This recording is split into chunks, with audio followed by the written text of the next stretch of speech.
Chapter 7. Descending. It would be vain, my attempting to tell you the horror with which, even now, I recall the occurrence of that night. It was no such transitory terror as a dream leaves behind it. It seemed to deepen by time, and communicated itself to the room and the very furniture that had encompassed the apparition.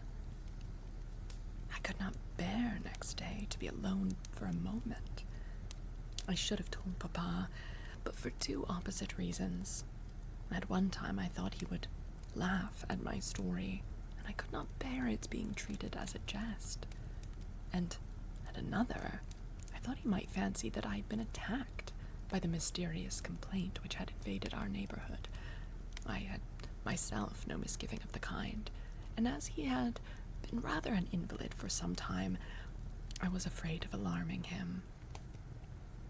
I was comfortable enough with my good-natured companions, Madame Perrodon and the vivacious Mademoiselle Le Fontaine. They both perceived that I was out of spirits and nervous, and at length I told them what lay so heavy at my heart.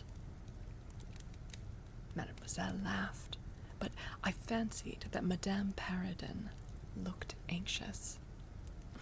"By the by," said Mademoiselle, laughing, "the long lime tree walk behind Carmilla's bedroom window is haunted." "Nonsense," exclaimed Madame, who probably thought the theme rather inopportune. "And who tells that story, my dear?" "Martin says that he came up twice when the old yard gate was being repaired before sunrise, and twice saw the same female figure walking down the Lime Tree Avenue." "So he well might, as long as there are cows to milk in the river fields," said Madame. "I dare say, but Martin chooses to be frightened, and never did I see fool more frightened." "You must not say a word about it to Carmilla, because if she can see down that walk from her room window," I interposed, "and she is, if possible, a greater coward than I." Carmilla came down rather later than usual that day. "I was so frightened last night," she said, so soon as we were together, "and I am sure I should have seen something dreadful if it had not been for that charm I bought from the poor little hunchback, whom I called such hard names. I had a dream of something black coming round my bed, and I awoke in a perfect horror, and I really thought, for some seconds, I saw a dark figure near the chimney-piece, but I felt under my pillow for my charm, and the moment my fingers touched it, the figure disappeared, and I felt quite certain, only that I had it by me, that something frightful would have made its appearance and perhaps throttled me, as it did those poor people we heard of." "Well, listen to me," I began, and recounted my adventure, at the recital of which she appeared horrified. "And you had the charm near you?" she asked earnestly. "No, I had dropped it into a china vase in the drawing room, but I shall certainly take it with me tonight, as you have so much faith in it." At this distance of time, I cannot tell you, or even understand, how I overcame my horror so effectually as to lie alone in my room that night. I remember distinctly that I pinned the charm to my pillow. I fell asleep almost immediately, and slept even more soundly than usual all night.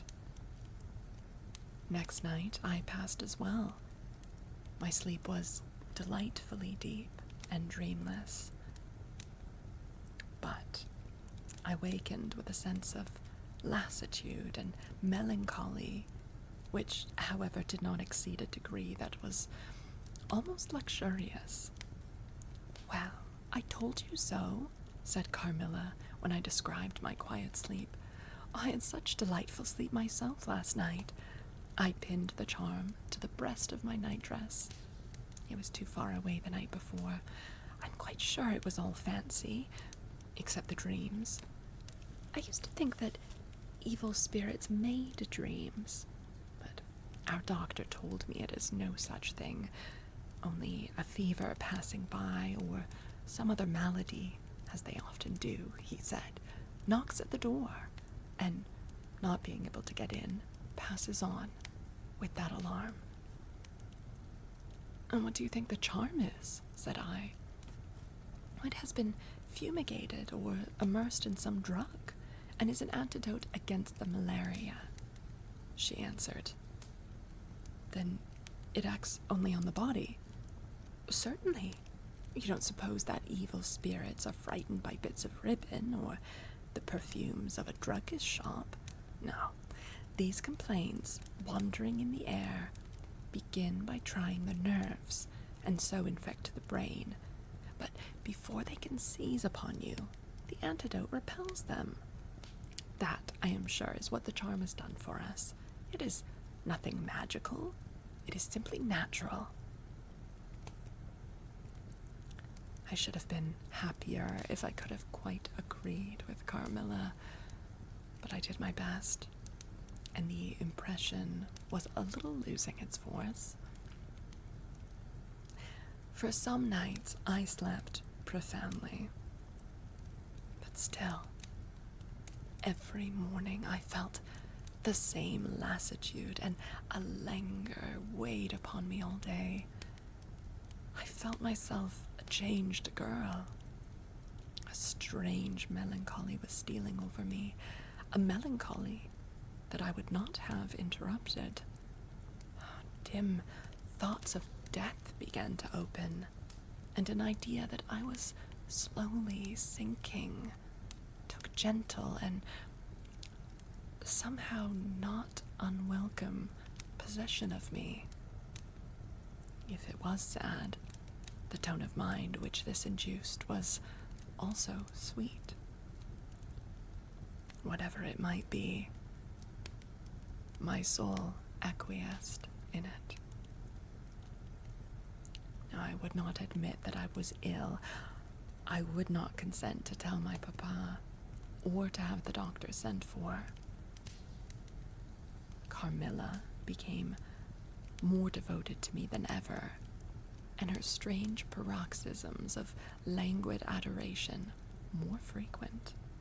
She used to gloat on me with increasing ardor the more my strength and spirits waned. This always shocked me, like a momentary glare of insanity. Without knowing it, I was now in a pretty advanced stage of the strangest illness under which mortal ever suffered. There was an unaccountable fascination in its earlier symptoms that more than reconciled me to the incapacitating effect of that stage of the malady. This fascination increased for a time until it reached a certain point, when gradually a sense of the horrible mingled itself with it, deepening, as you shall hear, until it discolored and perverted the whole state of my life. The first change I experienced was rather agreeable. It was very near that turning point from which began the descent of Avernus. Certain vague and strange sensations visited me in my sleep. The prevailing one was of that pleasant, peculiar, cold thrill which we feel in bathing when we move against the current of a river. This was soon accompanied by dreams that seemed interminable and were so vague that I could never recollect their scenery and persons, or any one connected portion of their action. But they left an awful impression, and a sense of exhaustion, as if I had passed through a long period of great mental exertion and danger.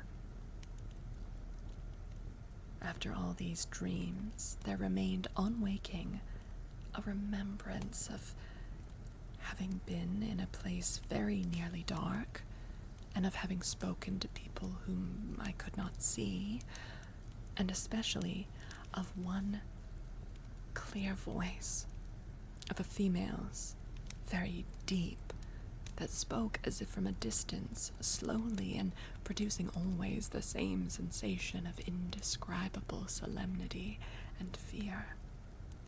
Sometimes there came a sensation as if a hand was drawn softly along my cheek and neck. Sometimes it was as if warm lips kissed me, and longer and longer and more lovingly as they reached my throat. But there, the caress fixed itself. My heart beat faster, my breathing rose and fell rapidly and full drawn. A sobbing that rose into a sense of strangulation supervened, and turned into a dreadful convulsion, in which my senses left me, and I became unconscious. Okay.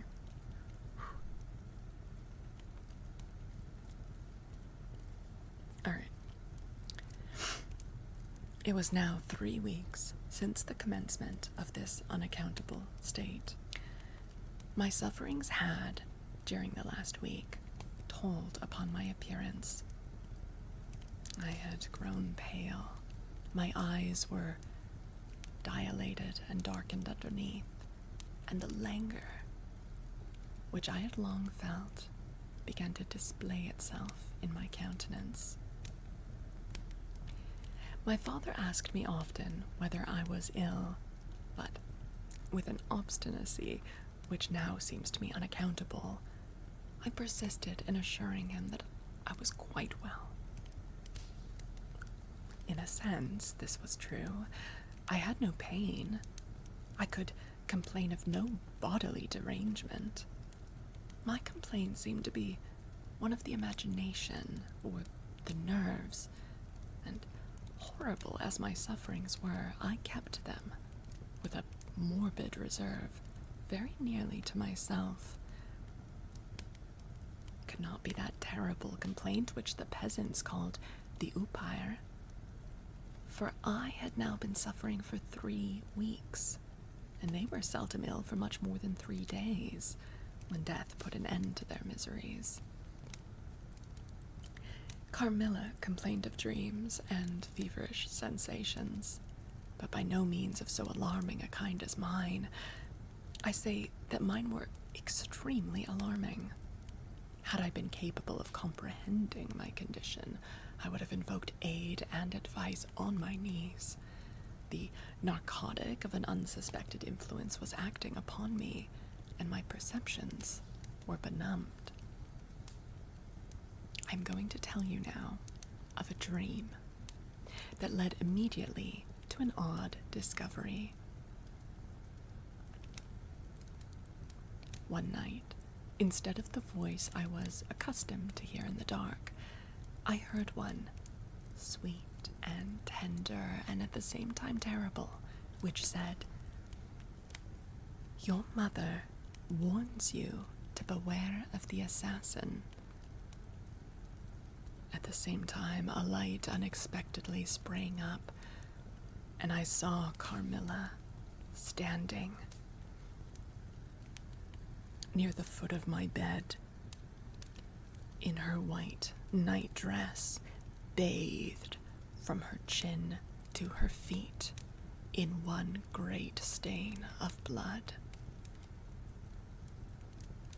I wakened with a shriek, possessed with the one idea that Carmilla was being murdered. I remember springing from my bed, and my next recollection is that of standing on the lobby, crying for help. Madame and Mademoiselle came scurrying out of their rooms in alarm. A lamp burned always on the lobby, and seeing me, they soon learned the cause of my terror. I insisted on our knocking at Carmilla's door. Our knocking was unanswered. It soon became a pounding and an uproar. We shrieked her name, but all was in vain. We all grew frightened, for the door was locked. We hurried back in panic to my room. There we rang the bell long and furiously. If my father's room had been at that side of the house, we would have called him up at once to our aid. But alas, he was quite out of hearing, and to reach him involved an excursion for which none of us had courage. Servants, however, soon came running up the stairs. I had got on my dressing gown and slippers meanwhile, and my companions were already similarly furnished. Recognizing the voices of the servants on the lobby, we sallied out together, and having renewed as fruitlessly our summons at Carmilla's door, I ordered the men to force the lock. They did so, and we stood holding our lights aloft in the doorway, and so stared into the room. We called her by name, but there was still no reply. We looked round the room. Everything was undisturbed. It was exactly in the state in which I had left it on bidding her good night. But Carmilla was gone.